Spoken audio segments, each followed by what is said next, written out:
Bismillahirrahmanirrahim. Assalamualaikum warahmatullahi wabarakatuh. Alhamdulillah, alhamdulillahilladzi anzala sakinata fi qulubil mu'minin liyazdadu imanan ma'a imanihim. Ashhadu an la ilaha illallah wahdahu la syarikalah, al-malikul haqqul mubin. Wa ashhadu anna Muhammadan abduhu wa rasuluhu la nabiyya ba'dah, al-mab'utsu rahmatan lil alamin.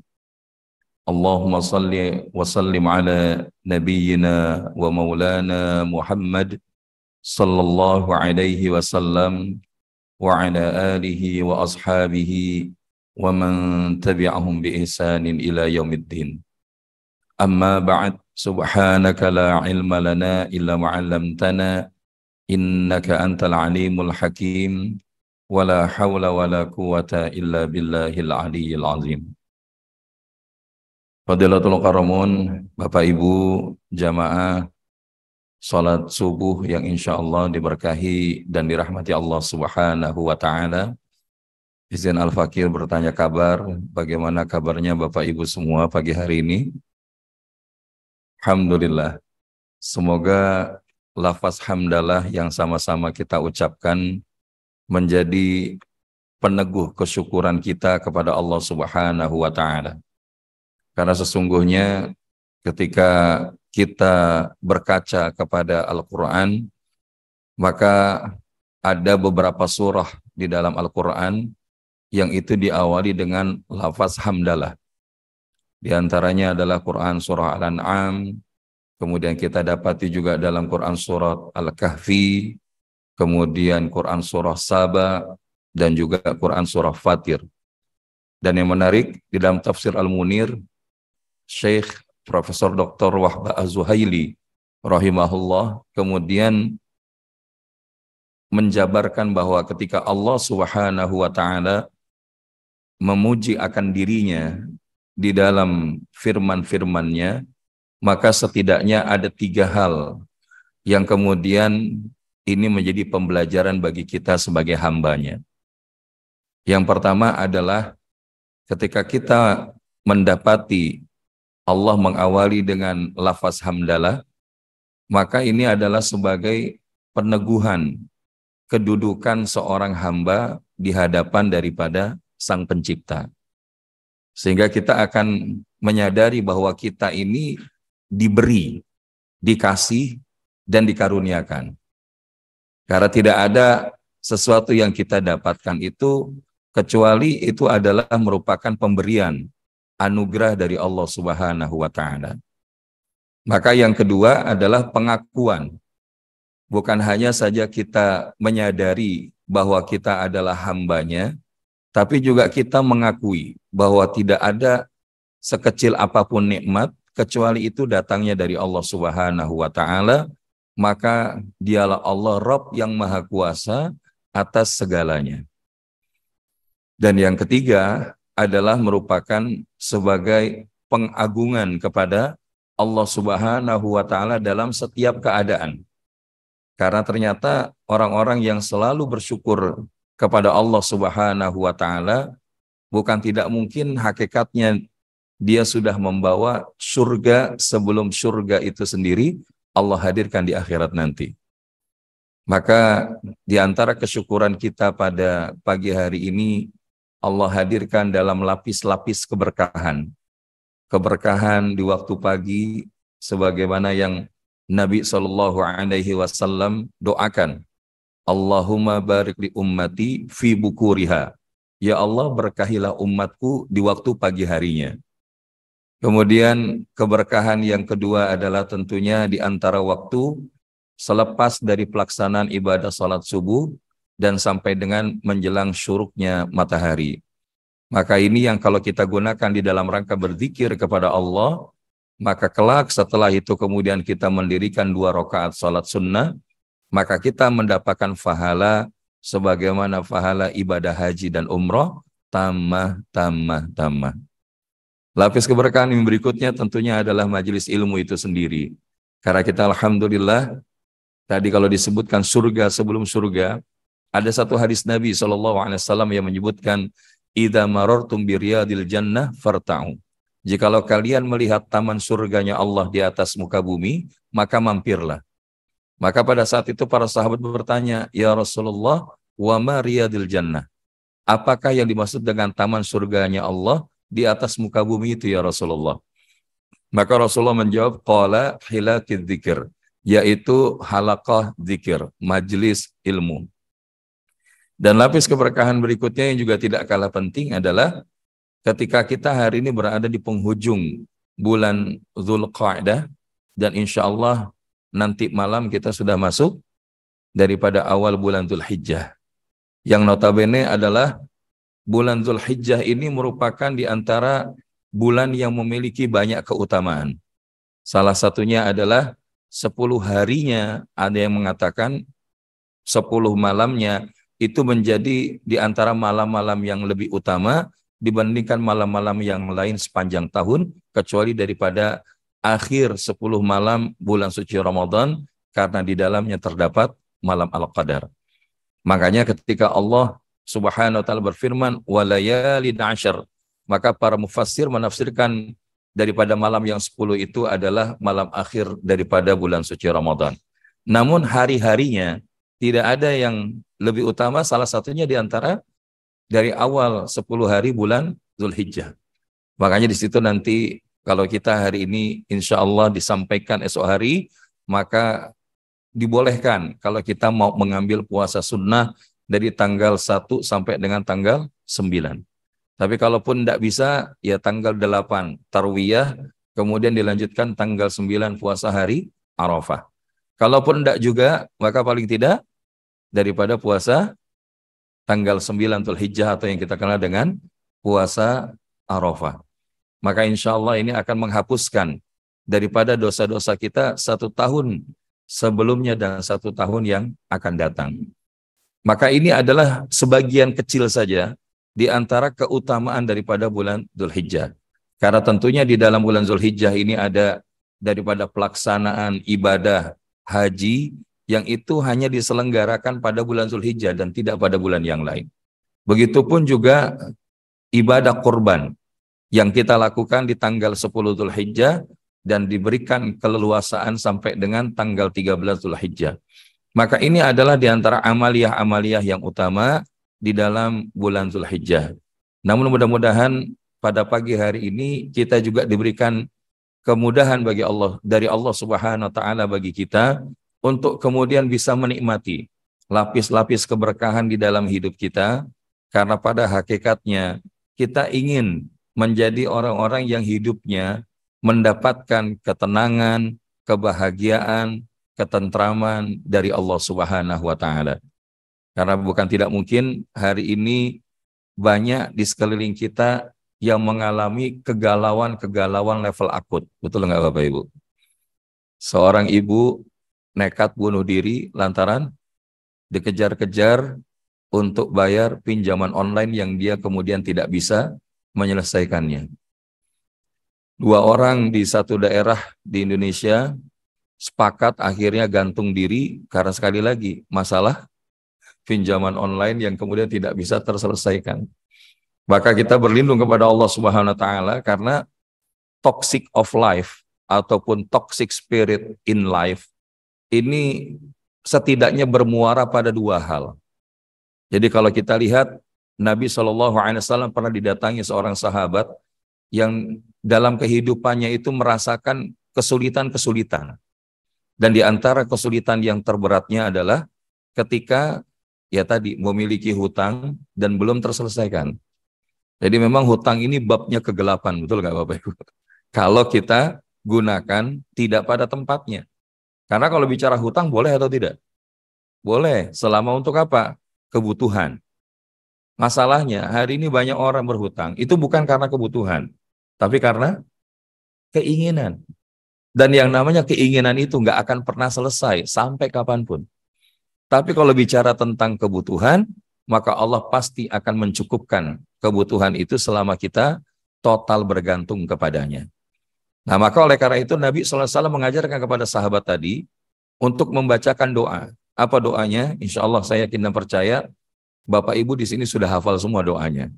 Allahumma inni a'udzubika minal hammi wal hazan wa a'udzubika minal ajzi wal kasal wa a'udzubika minal jubni wal bukhul wa a'udzubika min ghalabatid daini wa qahrir rijal. Nah, yang menarik dari 8 ini kalau kita divided into 2 parts, menjadi 2 bagian, ini akan menjadi satu pemahaman yang menarik untuk kita kaji, Bapak Ibu. Karena apa? Rasulullah menyebutkan Allahumma inni a'udzubika minal hammi wal hazan. Ya, jadi alhammu wal huzn. Alhammu itu apa? Kalau sederhananya adalah kegalauan akan masa depan. Belum terjadi tapi sudah dirasa seakan-akan terjadi. Nah, ini alhammu, kegalauan akan masa depan. Sementara al-huznu ini adalah kesedihan atas kegagalan masa lalu ataupun kehilangan orang ataupun pihak yang dicintai. Nah, ini kalau dua-duanya, yang satu galau masa depan, yang satu sedih akan masa lalu, enggak move on, maka ini ujungnya membahayakan, betul nggak Pak Ibu? Dan ternyata kalau dibiarin, 2 toxic spirit ini akan berbuah kepada yang berikutnya. Wal ajzi wal kasal. Ajzi ini apa? Adalah lemah tidak berdaya. Jadi orang yang galau masa depannya itu biasanya akan jadi orang-orang yang akhirnya ngerasa apa namanya ya, useless, nggak punya manfaat, nggak punya kebaikan, nggak punya kekuatan untuk menghadapi apa yang ada di depan. Sementara kalau al-huznu ini turunannya wal kasal. Kasal itu apa? Kemalasan. Ketika dia mengalami kegalauan atau kesedihan masa lalu, kegagalan dari pencapaian, kehilangan yang dicintai, tapi dia nggak mau move on, maka dia jadi kelompok rebahan. Bahasanya jadi males, nggak mau ngapa-ngapain. Hidup itu rasanya sudah selesai. Dan kalau dibiarkan terus, ujungnya lagi lanjut apa? Wal jubni wal bukhul. Jadi orang yang dia lemah tidak berdaya, akhirnya punya sifat pengecut.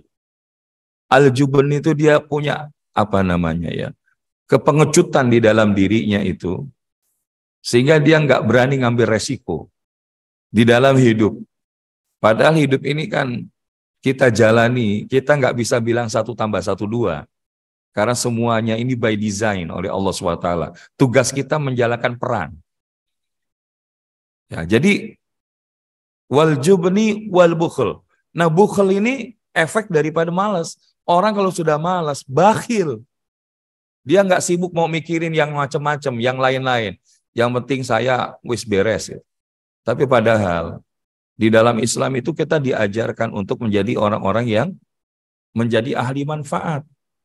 Maka termasuk ketika tadi kita masuk dalam waktu di mana salah satu yang paling Allah cintai amalan di hari tanggal 10 Dzulhijjah itu adalah mengalirkan darah daripada hewan kurban. Tapi kalau ditanya, sudah siap kurban? Nah, sebagian besar masyarakat kita sudah, Ustaz. Tapi bukan dalam bentuk hewan kurban, tapi korban perasaan. Kalau gitu. Maka kita berlindung kepada Allah, ini orang-orang bakhil. Kadang-kadang malunya gini Bapak Ibu. Bahasanya dia susah untuk buat apa tuh pun memberikan hewan kurban. Tapi pakai gadget itu yang mahal bahkan sudah inden berbulan-bulan. Ya. Dan ini tentu ya ini adalah turunan tadi itu. Wal bukhul. Dan ujungnya wa a'udzubika min ghalabatid daini wa qahrir rijal. Maka kalau tadi dia punya sifat pengecut, akhirnya apa? Potong kompas. Salah satunya ya dia pokoknya kalau ada keinginan dia ambil dengan cara berhutang. Maka jeratan hutang ini adalah buah daripada alur alhamu. Sementara al-huznu ujungnya itu apa? Wa ghalabatid dain wa qahrir rijal. Qahrir rijal itu intimidasi orang lain. Jadi kalau orang bakhil, dia cuma mikirin diri sendiri, ujung-ujungnya dia akan didikte oleh orang lain, diintimidasi oleh orang lain. Dan sejarah telah membuktikan bahwa di antara beratnya perjuangan para pahlawan bangsa ini merebut kemerdekaan itu bukan semata-mata melawan penjajah, Bapak Ibu. Tapi apa? Para traitors, ya, para pengkhianat yang dia mengambil keuntungan hanya untuk kepentingan diri dan golongannya saja.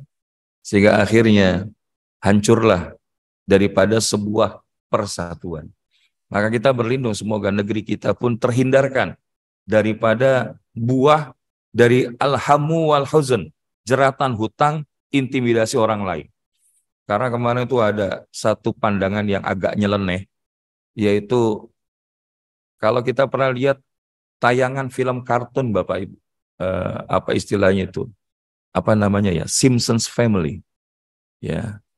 Nah, itu aneh-aneh agak-agak gimana gitu. Kenapa aneh-aneh agak gimana? Karena beberapa prediksi yang ditayangkan di film kartun itu sebagiannya terjadi. Salah satunya ya Presiden US sebelum yang sekarang, Donald Trump ya. Nah, itu padahal sekian tahun sebelumnya itu cuman bahasanya muncul di tayangan kartun dan dia jadi presiden. Dan ternyata it becoming as a president. Nah, yang agak nyelenehnya itu gimana? Jadi di tayangan Simpsons itu petanya Indonesia, tapi namanya bukan Indonesia. Apa namanya? Singapura. Wallahu alam. Ya, tapi ini menarik untuk dikaji. Karena bukan tidak mungkin kalau kita kemudian tidak aware dan tidak peduli terhadap kondisi bangsa, bangsa kita juga akan bisa mendapati kondisi karam sebagaimana karamnya kapal Titanic. Jadi kalau kita bicara kapal Titanic, tahu kisahnya ya Bapak Ibu ya. Apa yang terjadi sama kapal Titanic? Nah, karam ya, tenggelam. Nah, tenggelamnya itu karena apa? Ya, karena nabrak batu es atau gunung es. Sebenarnya bukan hanya itu.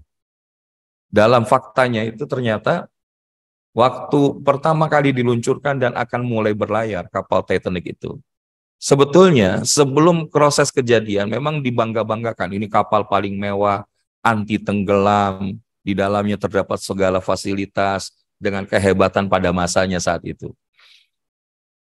Tapi satu hal yang ternyata kemudian melenakan itu adalah sebenarnya sebelum kejadian di mana kapal Titanic itu tenggelam, itu sudah banyak kapal-kapal lain di sekitarnya yang mengirimkan informasi kepada nahkoda kapal bahwa di daerah tempat kemudian Titanic tenggelam itu banyak daripada kondisi gunung es yang membahayakan itu. Dan yang mengingatkan itu bukan satu orang, dua orang nahkoda kapal lain. Sudah beberapa yang lain. Tapi si nahkoda kapal Titanic ini apa? Dia merasa bahasanya overconfidence. Kemudian dia switch off daripada radionya. Dan kemudian dia jalan. Hingga akhirnya apa? Terjadilah peristiwa itu kemudian menabrak bongkahan gunung batu es itu. Karena kalau gunung es di lautan, yang kelihatan di permukaan itu tidak terlampau besar, Bapak Ibu. Tapi di bawahnya itu ya kayak pegunungan. Makanya disebut seperti piramida terbalik. Dan ini mengingatkan tentang apa? Bahwa ternyata karamnya kapal hebat itu bukan karena kurang cakapnya seorang nahkodanya atau kurang mewahnya fasilitas yang ada di dalamnya. Tapi apa? Karena abainya seorang nahkoda kapal itu untuk aware, sadar terhadap pengingatan-pengingatan yang disampaikan daripada pihak-pihak di luar dirinya. Dan ini ternyata kalau kita bicara Titanic itu bisa saja Titanic itu adalah negeri kita. Bisa saja itu keluarga kita. Bisa saja itu umat kita. Karena kalau pengumpamaan perahu ini bukan hanya Titanic, Rasulullah 15 abad yang lalu sudah membahasnya. Ya, jadi diibaratkan ada dua tingkatan di mana orang yang dibawa kalau pengen minum naik ke atas, tapi kemudian belakangan ngerasa nggak enakan. Kalau kayak begitu sudah bolongin kapal saja. Nah, kalau orang yang di atas diam saja, apa yang terjadi sama kapal itu? Tenggelam. Maka begitu juga. Ternyata salah satu yang akan menjaga keberlangsungan daripada hidup kita, termasuk juga umat kita hari ini, termasuk keselamatan dan ketenangan hidup kita, bukan tidak mungkin adalah di dalam agama. Karena hari ini banyak paham-paham orang yang dia beragama identitasnya, tapi pemahamannya agnostik. Dia nggak percaya dengan agama itu, dia nggak jalanin agama itu. Padahal kalau kita kembali kepada hadis Nabi SAW, maka Rasulullah SAW menyebutkan ad-dinun nasihah. Agama itu adalah nasihat. Nah, jadi kalau bicara ad-din itu maknanya dua. Yang pertama adalah hari pembalasan. Maliki yaumiddin, yang menguasai hari pembalasan. Nah, yang kedua, ad-din yaitu agama. Yang kita maknai di sini adalah nasihat.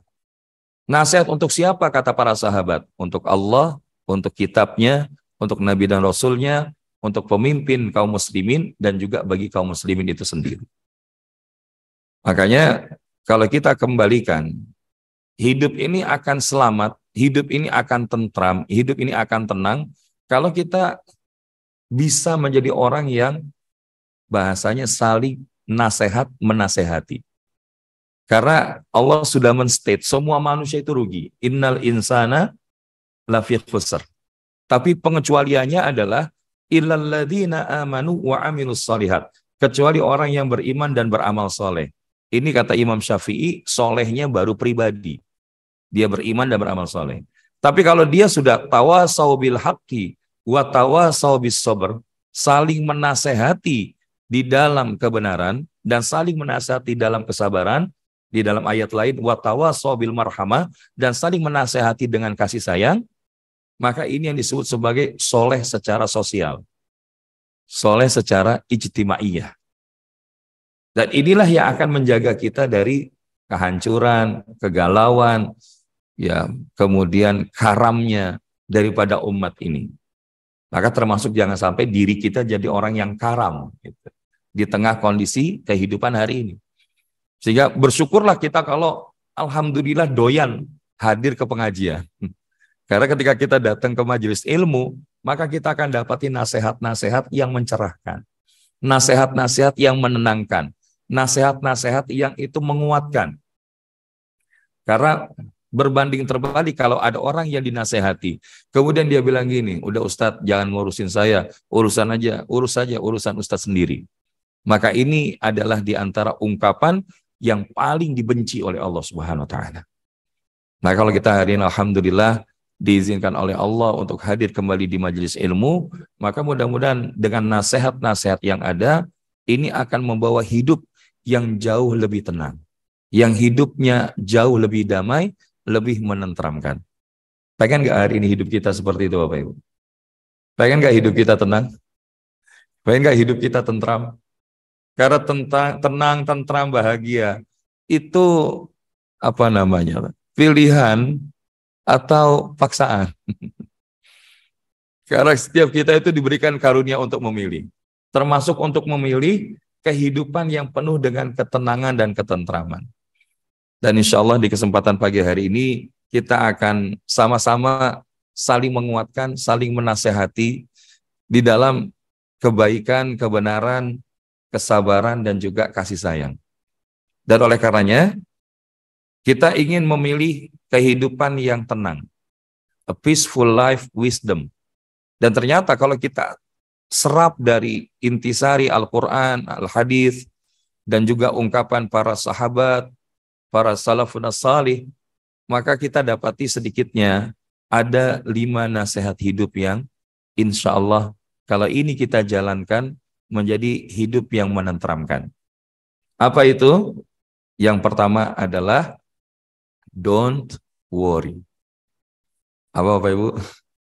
Don't worry. Apa itu don't worry? Ojo khawatir. Karena hari ini banyak orang yang ada di sekeliling kita yang hidup dalam kekhawatiran-kekhawatiran. Bahkan kekhawatirannya tadi ya melebihi daripada batas kewajaran. Ya kita pernah singgung waktu pandemi itu. Di antara yang mungkin terjadi di sebagian kalangan di sekitaran kita, itu ketika kemudian mendapatkan ketetapan Allah wafat, bukan semata-mata karena virusnya. Ya, itu salah satu trigger virus COVID-19. Tapi kekhawatiran akan virus itu bisa jadi itu lebih membahayakan daripada virus itu sendiri. Dan ini dikuatkan dengan apa yang diungkapkan oleh Ibnu Sina. Ibnu Sina mengatakan al-wahmu nisfudda wal itmi'nan nisfuddawa wasobru bidayati syifa. Delusi ketakutan-ketakutan di dalam hidup itu adalah merupakan setengah dari penyakit. Maka kalau kita telusuri, Masya Allah, ungkapan ini hari ini menemukan korelasinya ketika seseorang terkena dengan penyakit-penyakit fisik yang cukup fatal ataupun kronis, akut. Itu awalnya karena dimulai dari state hatinya yang bermasalah. Ada kebencian di situ, ada ketidakterimaan di situ, termasuk kekhawatiran yang hadir di dalamnya, ketakutan-ketakutan. Padahal kunci berikutnya diungkapkan oleh Ibnu Sina tadi, wal itmi'nan nisfud dawa, tenang. Tenang itu setengah daripada obat. Jadi kalau ketakutan, kekhawatiran itu setengah dari sakit, maka ketenangan adalah setengah dari obatnya. Sementara wasobru bidayati syifa, dan sabar itu adalah langkah awal kesembuhan. Dan ini yang kita dapati kalau kita jenguk ada orang yang kita kenal, kerabat kita, tetangga kita, rekan kerja ataupun keluarga. Maka begitu kita kemudian bertemu dengan saudara kita tersebut, di antara yang diajarkan apa? Ucapkanlah la ba'sa tahurun insyaallah. Jangan kita pas kemudian kita lagi berkunjung ke rumah sakit, kemudian kita lihat-lihat catatan medis, kita bilang, waduh Pak, Bu, ini kelihatan gak bakal lama lagi nih kayaknya. Ini yang ada bukan makin sembuh, yang ada makin. Nah, jadi kita walaupun itu akut ya, walaupun itu kemungkinan sudah nggak mungkin ada kemungkinan. Tapi yang diajarkan oleh Nabi, la ba'sa tahurun insyaallah. Nggak masalah. Insyaallah sembuh. Ini sebentar lagi, ini sudah ada kebaikan.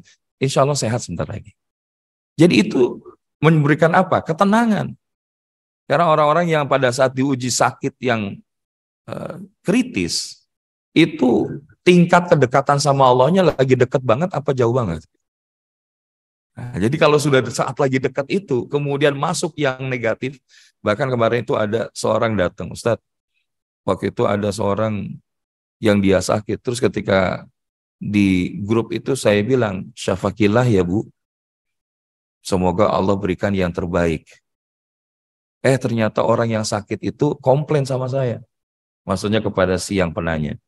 Saya nggak suka kalau Anda bacakan itu. Nah, karena gini, orang-orang yang kemudian kita doakan syafakillah ya, atau syafakallah ya Bu, atau syafakallah, itu belum tentu mereka faham. Tapi kalau kita bilang, insya Allah nggak apa-apa, semakin sehat, semakin baik. Nah, itu akan lebih menenteramkan. Tapi kalau kita yang sudah paham ya nggak apa-apa, diungkapkan syafakallah, semoga Allah menyembuhkanmu, itu nggak apa-apa juga. Ya, tapi ada orang-orang yang mungkin karena nggak paham, akhirnya jadi misunderstanding. Yang akhirnya tadinya harus tenang, malah jadi nggak tenang. Gitu. Nah, maka oleh karena itu, wal itmi'nan nisfud dawa wa sabru bidayati syifa, dan sabar itu adalah langkah awal dari kesembuhan. Dan bagaimana agar kemudian kita tidak khawatir yang berlebihan, maka kata kuncinya adalah titipkan segala kekhawatiran itu hanya kepada Allah. Belajarnya dari siapa Bapak Ibu? Salah satunya belajar dari Nabi Ibrahim alaihissalam.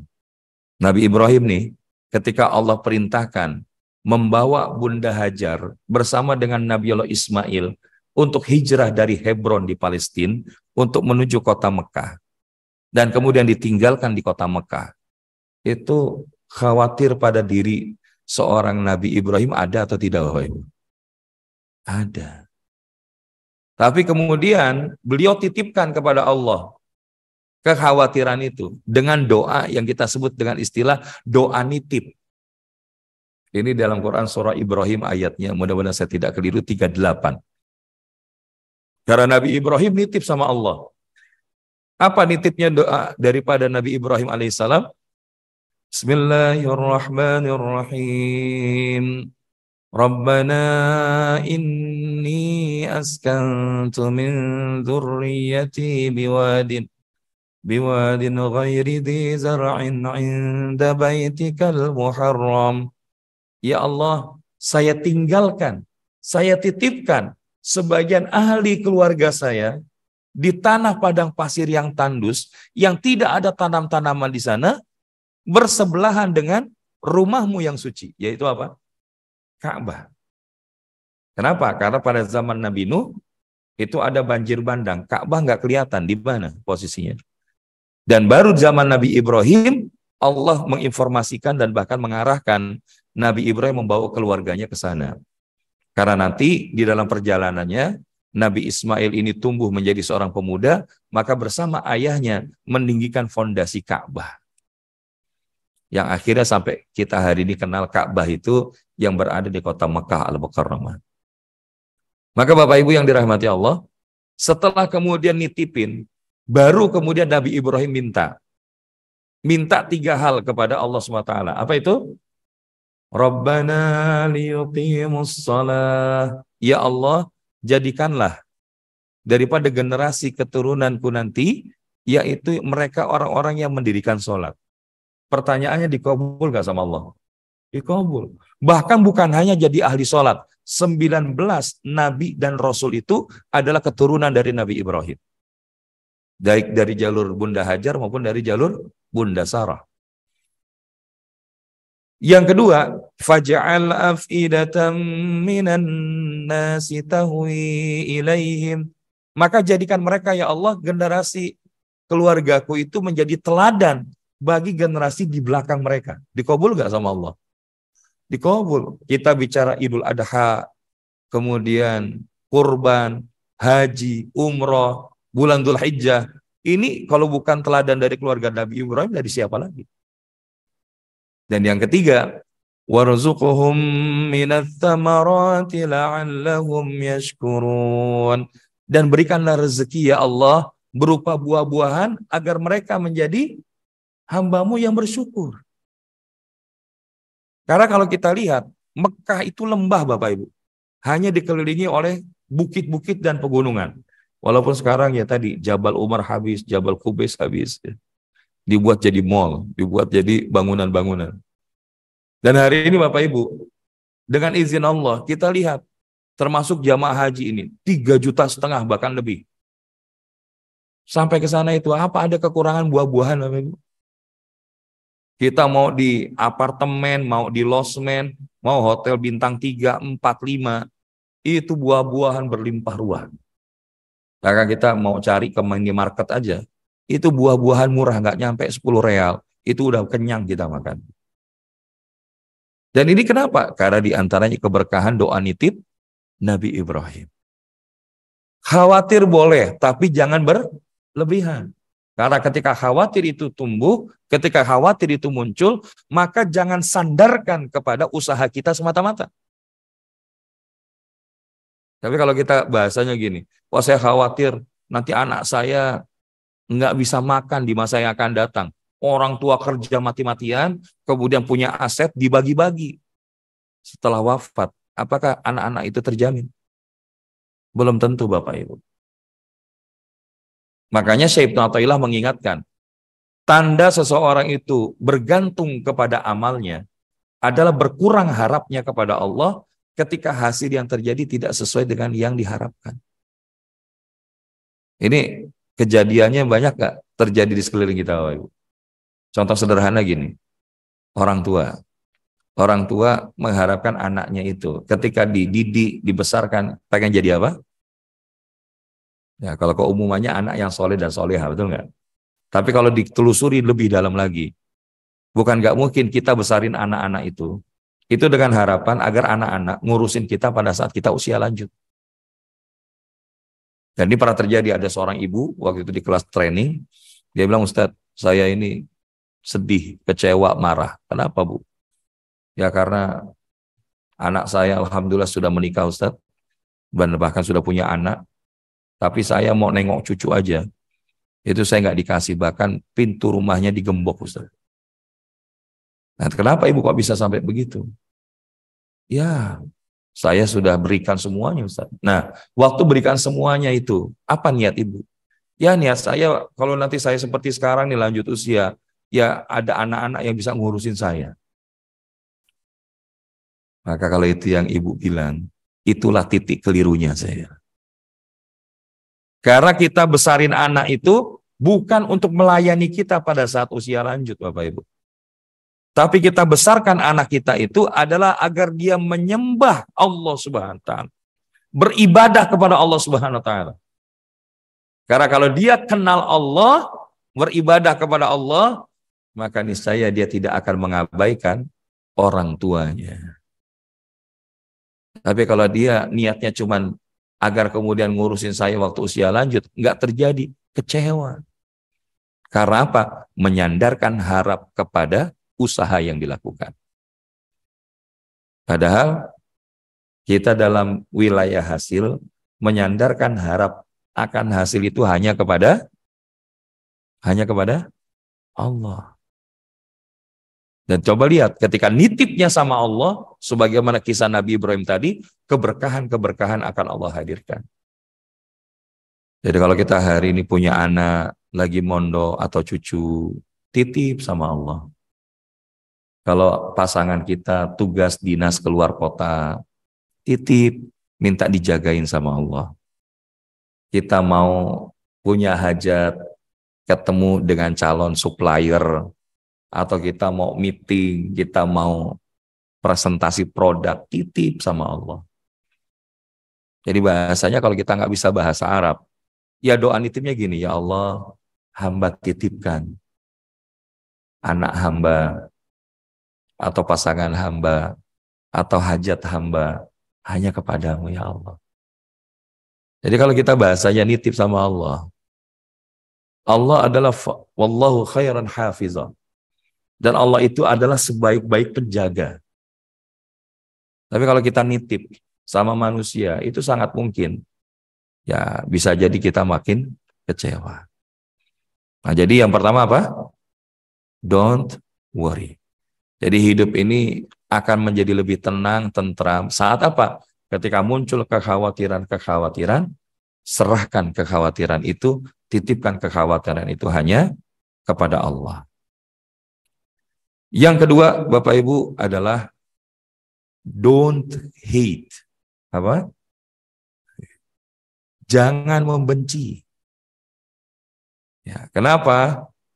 Karena orang yang hidupnya dipenuhi kebencian, maka dia akan merasakan kesempitan di dalam kehidupannya sendiri. Tapi orang yang hatinya penuh kasih sayang, itu akan merasakan kelapangan. Dimanapun dia berada, itu ketemunya, ya insya Allah saudara. Ya. Makanya, kalau kita hari ini, hidup yang hanya tinggal, kalau bahasa Jalaluddin Rumi itu, separuh tarikan nafas. Jangan sampai kita habiskan untuk hal yang sia-sia. Salah satunya apa? Membenci sesuatu yang nggak harus kita benci berlebihan. Jadi, apakah kalau gitu hidup nggak boleh membenci Ustaz? Boleh. Membenci itu selama apa? Mencintai karena Allah, wal hubbu fillah, wal bughdhu fillah. Dan yang kedua, membenci juga karena Allah. Tapi kalau membenci itu karena hawa nafsu, karena kita merasa pernah terzolimi, mungkin kita waktu berkarir di perusahaan, ada teman kerja kita itu, bahasanya apa? Nelikung di persimpangan jalan. Mengambil hak kita, melakukan keburukan kepada kita. Maka belajarlah dari Nabi kita Muhammad sallallahu alaihi wasallam. Nabi itu Bapak Ibu keluar rumah itu sudah ada orang yang bahasanya nyiapin kotoran untuk dilemparkan kepada Nabi. Sampai itu putri beliau Fatimatul Zahra radhiyallahu anha itu sampai nangis waktu bersihin punggung ayahnya yang lagi sujud di Ka'bah itu. Bahasanya kalau bahasa kita nih, Bi, emang Abi nggak mau balas sama orang itu. Tapi Nabi nggak balas. Hingga satu saat Nabi keluar rumah, maka apa yang terjadi? Orang itu nggak ada. Ditanya, yang biasa ngasih hadiah ini mana? Ya Rasulullah, dia sakit. Di mana rumahnya? Di situ ya Rasulullah. Maka Rasulullah pulang ke rumah, minta disiapkan makanan untuk apa? Untuk dibawa sebagai bekal menjenguk orang yang sudah biasa memberikan hadiah kepada Rasulullah itu. Maka begitu masuk ke rumah, gimana rasanya orang itu? Takutnya luar biasa. Wah, Rasulullah nyampe ke rumah saya nih, habis deh saya kan gitu. Tapi ternyata Rasulullah bukan mau membalas keburukan dia. Tapi yang dilakukan Rasulullah apa? Malah memberikan kebaikan. Menjenguk, dikasih makanan. Maka saat itu juga luluh musuh Rasulullah itu dan mengucapkan asyhadu an la ilaha illallah wa asyhadu anna Muhammadar Rasulullah. Itu satu bagian. Bagian lain waktu di Taif. Ya, jadi kalau kita nanti insya Allah berangkat haji atau umroh, mampirlah ke kota Taif, ya. Karena kita akan mendapati di situ monumen-monumen bersejarah di kehidupan Rasulullah. Salah satunya tadi. Karena dalam Amul Huzni itu, di tahun kesedihan, Rasulullah ditinggal wafat daripada pamannya, ditinggal wafat dari istrinya. Dan kemudian ketika beliau dakwah ke Taif, ditolak sama orang Taif. Bukan hanya ditolak, dikasarin bahkan Rasulullah. Dilempari batu hingga Rasulullah itu berdarah. Nah dalam keadaan seperti itulah, maka Rasulullah didatangi oleh malaikat penjaga Bukit Taif bersama dengan malaikat Jibril. Bahasanya ditanya, ya Muhammad, apakah perlu Bukit Taif itu ditiban atau ditimpakan kepada mereka? Kalau kita dalam posisi sebagaimana Rasulullah gitu, ada yang ngasih backing kayak gitu, kira-kira respon kita gimana Pak Ibu? Tenggelamkan, ya kan? Kalau perlu tenggelamkan, ya. Tapi Rasulullah bilang jangan. Kalau engkau lakukan itu, siapa yang akan menerima dakwahku di masa yang akan datang? Dan ini memang akhirnya terbukti setelah beberapa tahun berikutnya, dengan izin Allah, penduduk Taif semuanya masuk ke dalam Islam. Dan ini adalah di antara keluasan hati Rasulullah SAW yang tidak dipenuhi dengan kebencian. Maka gimana kuncinya agar kita bisa jaga nggak mudah membenci orang lain? Karena yang pertama kita harus pahamkan, membenci itu menghabiskan energi, betul nggak? Menghabiskan energi. Orang kalau benci, itu kan dia rajin merhatiin, betul nggak? Tapi yang diperhatiin, kira-kira ngerasa diperhatiin apa enggak kan gitu. Bahkan capek mikirin. Orang kalau benci itu capek mikirin. Tapi yang dipikirin nggak mikirin kan gitu ya. Capek nggak hidupnya? Dan ngabisin waktu. Daripada kita sibuk membenci orang lain, maka gunakan untuk menebarkan kebermanfaatan. Nah jadi kalau kita balikin lagi, jangan lawan kebencian itu dengan kemarahan. Tapi hadapilah kebencian itu justru dengan kebaikan. Jangan sampai kita tuh melawan sebuah keburukan tapi dengan cara yang buruk. Seorang Nabiullah Musa alaihissalam saja ketika akan diperintahkan menghadapi Fir'aun, itu diperintahkan oleh Allah dengan qaulan layyina. Sampaikan nasihat kepada Fir'aun itu dengan cara perkataan yang lemah lembut. Tapi kan Ustadz dibilang lemah lembut, dia kagak ngerti. Ya kan? Nah, ini dugaan kita. Allah lebih tahu tentang bagaimana yang terbaik. Karena ketika kita menasehati yang bahasanya tadi ya, melakukan kezaliman dengan cara-cara yang baik, maka ini ibarat pohon mangga. Ketika orang melempar batu, maka pohon mangga akan mengeluarkan mangganya, gitu kan. Dan ini bisa kita lakukan kalau kita itu menggunakan filosofi mata lebah. bukan sibuk dengan mata lalat. Karena apa? Yang namanya lalat, walaupun ditaruh di taman bunga, yang dicari apa Bapak Ibu? Sampah. Tapi yang namanya lebah, ditaruh di tumpukan sampah, yang dicari apa? Bunga. Begitu juga kalau kita hari ini. Kalau kita sibuk dengan mata lalat, lihat orang itu punya banyak kebaikan, yang dilihat yang jeleknya aja terus. Dan belum tentu yang jelek itu juga benar. Gitu kan. Tapi kalau kita bahasanya dengan mata lebah, lihat orang, katakanlah bahkan dia punya keburukan-keburukan, kita nggak benci orangnya. Tapi yang kita benci adalah perbuatannya. Maka lihatlah, dari sekian keburukan itu, kebaikan apa yang masih ada. Makanya dakwah itu belum dikatakan berhasil kalau kita belum merasa nyaman ketika bertemu dengan orang-orang yang tidak sefrekuensi dengan kita. Ya. Ini ungkapan Gus Baha. Ya. Jadi kalau kita ketemu ada orang yang mungkin bahasanya dia nggak mau sholat, melakukan keburukan-keburukan, tapi kita ngerasa najis, nah itu jangan-jangan apa? Kita ngerasa lebih suci dari dia. Dakwah itu kita seru, tugas kita ngajak, bukan untuk memastikan hasil. Dan Rasulullah itu bahkan pernah ditegur Allah lantaran apa? Pilih-pilih. Kalau ngobrol sama para konglomerat, para pejabat, wah Rasulullah bagus. Tapi begitu ada Abdullah bin Umi Maktum datang, itu Rasulullah bermuka masam. Walaupun Abdullah bin Umi Maktum ini, mohon maaf, seorang fakir, miskin, nggak bisa melihat, maksudnya dia tidak melihat. Maka begitu pengen dapetin dakwah Rasulullah, Rasulullah bersikap seakan-akan ya ada perbedaan. Nah itu nggak boleh. Makanya bedanya apa? Kalau Rasulullah langsung ditegur sama Allah. Abasa wa tawalla. Wahai yang bermuka masam. Nah ini ditegur langsung sama Allah. Dan untuk itulah Bapak Ibu yang dirahmati Allah SWT, bagaimana kemudian agar kita bisa mempraktekkan don't hate ini.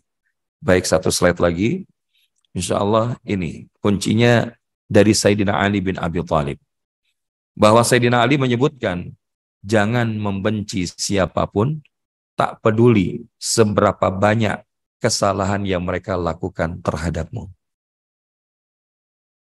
Kenapa? Karena kalau kita hari ini ada orang berbuat tidak baik kepada kita, kita balas dengan perbuatan yang tidak baik juga, otomatis kita sama atau beda dengan orang itu. Kalau dia mau berbuat nggak baik, itu hak dia Bapak Ibu. Hak kita apa? Merespon ketidakbaikan itu. Karena yang akan ditanya sama Allah bukan apa yang dia lakukan kepada kita, tapi apa yang kita lakukan kepada dia. Maka di sini kata kuncinya, jangan membenci siapapun, tak peduli seberapa banyak kesalahan yang mereka lakukan terhadapmu. Karena inilah yang akan menjadi nilai-nilai rahmatan lil alamin itu bisa tersampaikan. Dan yang kedua, tetaplah menjalin hubungan dengan orang-orang yang telah melupakanmu. Ini yang kita sebut dengan menyambung tali silaturahim. Tali silaturahim itu bukan sama yang sudah kenal terus kita sambung biasa saja. Itu insya Allah jadi kebaikan. Tapi yang disebut dengan menyambung tali silaturahim adalah kepada orang yang sudah melupakan kita. Yang sudah nggak ada komunikasi dengan kita dalam jangka waktu yang panjang, atau bahkan nggak berinteraksi lagi dengan kita. Nah, itu kita jalin. Kenapa? Karena orang yang memutus tali silaturahim itu mendapatkan kecaman, dan ketika dia bahasanya menjalin tali silaturahim, mendapatkan kebaikan. La yadkhulul jannah man qati. Tidak akan masuk surga orang yang memutus tali silaturahim. Tapi sebaliknya, man sarrahu an yubsatalahu fi rizqihi wa yusa'alu fi asarihi falyasir rahimah. Siapa yang senang rezekinya dilapangkan, umurnya dipanjangkan, maka hendaknya mereka silaturahim. Dan yang ketiga, maafkanlah orang-orang yang telah berbuat salah kepadamu. Karena dalam Al-Quran itu, wal kaziminal ghaiza wal afina anin nas. Dan tahanlah, kendalikanlah amarahmu, dan maafkanlah manusia yang lain. Wallahu yuhibbul muhsinin. Dan Allah mencintai orang-orang yang berbuat baik. Sebagai penutup, jangan berhenti. Dan jangan berhenti mendoakan yang terbaik untuk orang yang engkau sayangi. Dan ini bahkan kalau perlu doakannya secara diam-diam Bapak Ibu.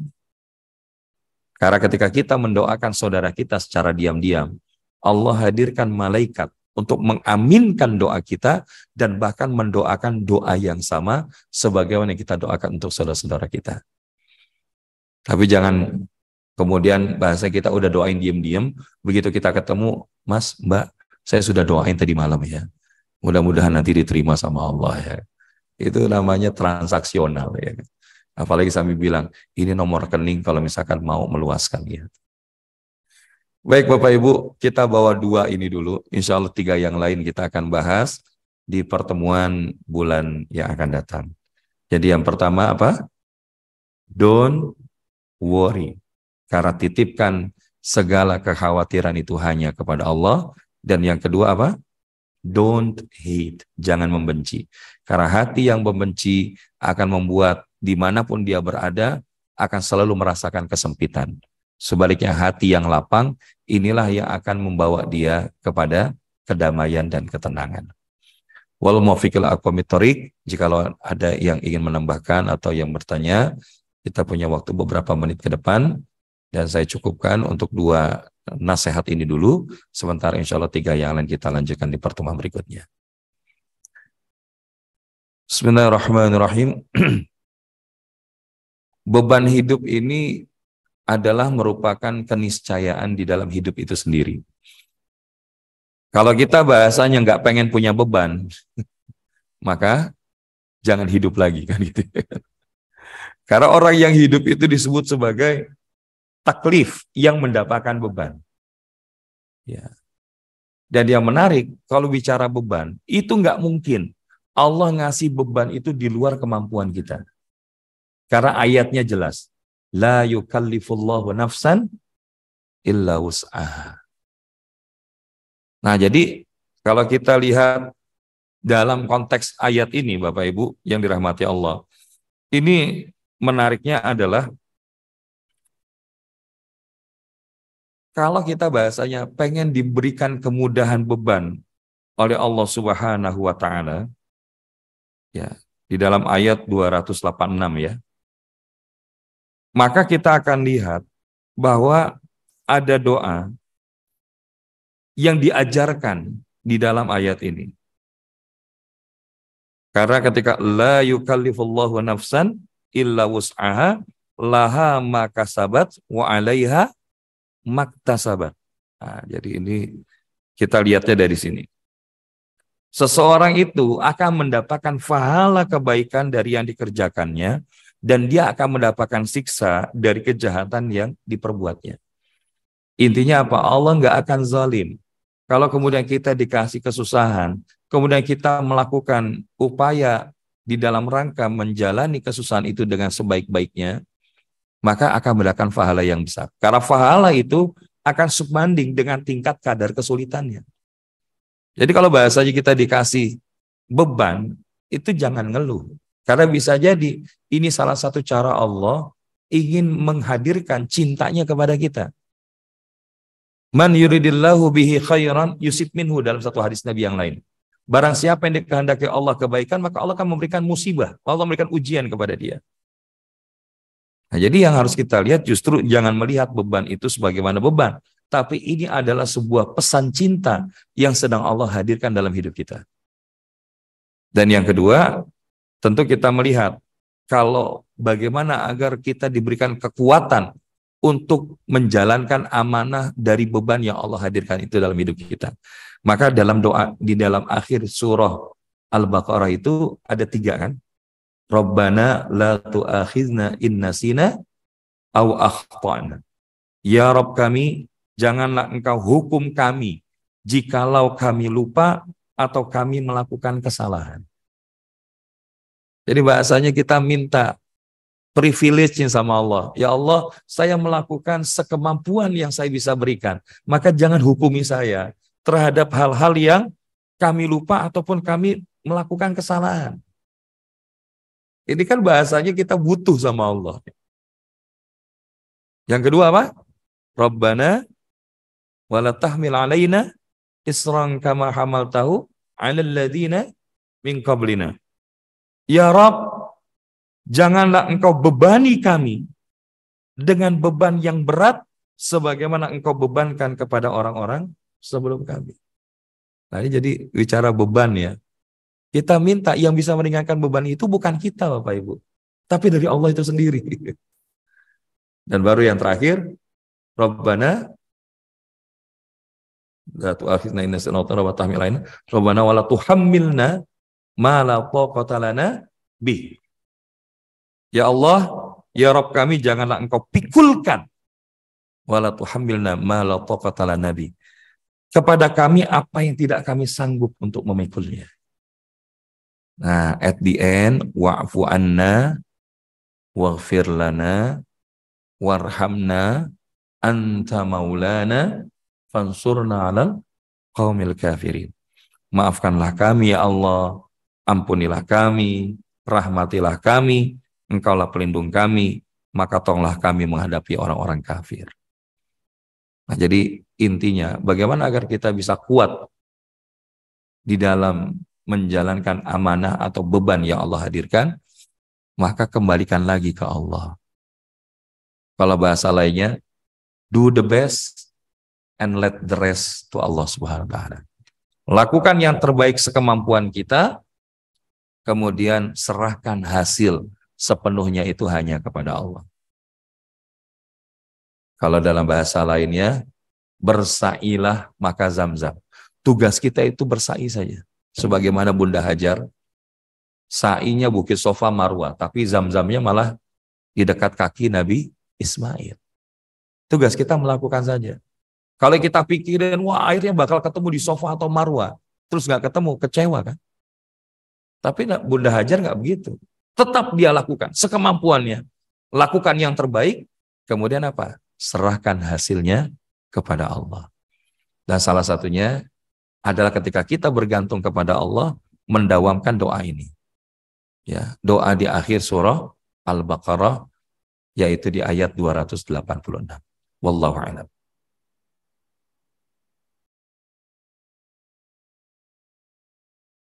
Siap? Cukup? Ada lagi yang lain? Ada yang menambahkan? Ini kelihatan sudah sangat tenang ya insya Allah ya. Jadi kalau sudah tenang, mudah-mudahan Allah izinkan kita bertemu kembali di bulan yang akan datang. Dan insya Allah semoga Allah menguatkan kita mengisi amalia-amalia terbaik di awal bulan Zulhijjah, sehingga kita doakan juga kepada saudara-saudara kita yang berangkat haji tahun ini, semoga Allah karuniakan kesehatan, keselamatan, dan dijadikan haji yang mabrur atau mabrurah. Dan bagi kita yang belum, insya Allah mudah-mudahan Allah karuniakan, Allah pantaskan dan pilihkan kita, Allah undang kita untuk berangkat di tahun-tahun berikutnya. Amin. Ya Rabbal Alamin. Al-Fatihah. A'udzubillahi minasyaitonirrajim. Bismillahirrahmanirrahim. Alhamdulillahi Rabbil Alamin. Ar-Rahmanirrahim. Maliki yaumiddin. Iyyaka na'budu wa iyyaka nasta'in. Ihdinas siratal mustaqim. Siratal ladzina an'amta 'alaihim ghairil maghdubi 'alaihim waladdallin. Amin. Astaghfirullahaladzim, astaghfirullahaladzim, astaghfirullahaladzim. Allahumma salli wa sallim ala Sayyidina Muhammadin wa ala kulli sahabati Rasulillahi ajma'in. A'udzu billahi minasyaitonir rajim. Bismillahirrahmanirrahim. Alhamdulillahi rabbil alamin. Hamdan yuafi ni'ama yukafi'u mazida. Ya Rabbana wa lakal hamdu kama yanbaghi li jalali wajhikal karim wa li 'azimi sultanik. Allahumma salli wa sallim ala Sayyidina Muhammadin tibbil qulubi wa dawaiha wa afiyatil abdan wa shifaiha wa nuril absari wa diyaiha wa ala alihi wa sahbihi wa barik wa sallim ajma'in. Allahumma ij'al jam'ana hadha jam'an marhuma wa tafarruqana min ba'dihi tafarruqan ma'suma. Allahumma asin 'aqibatana fil umuri kulliha وأجرنا من خزي الدنيا وعذاب الآخرة. توفنا من المسلمين والحقنا بالصالحين. اللهم إنا نسألك علما نافعا ورزقا واسعا حلالا طيبا وشفاء من كل داء وسقم وعملا متقبلا يا رب العالمين.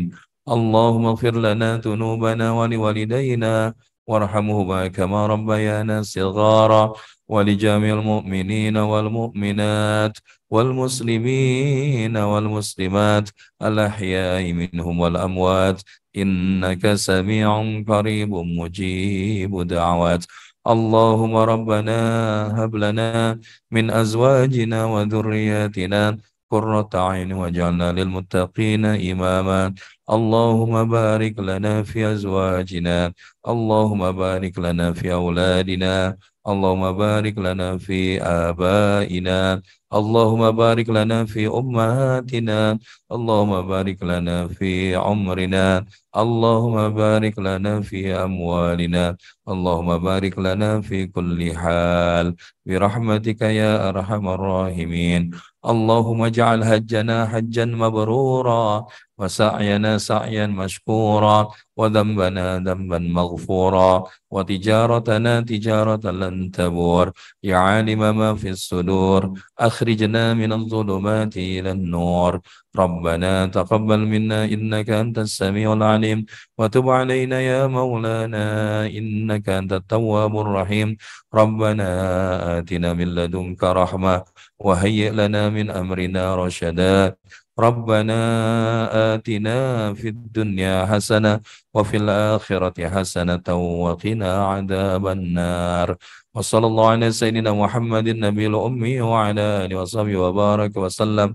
سبحانك اللهم وبحمدك أشهد أن لا إله إلا أنت أستغفرك ونتوب إليك والحمد لله رب العالمين. هدانا الله وإياكم أجمعين والعفو منكم وبالله التوفيق والهداية. Wassalamualaikum warahmatullahi wabarakatuh.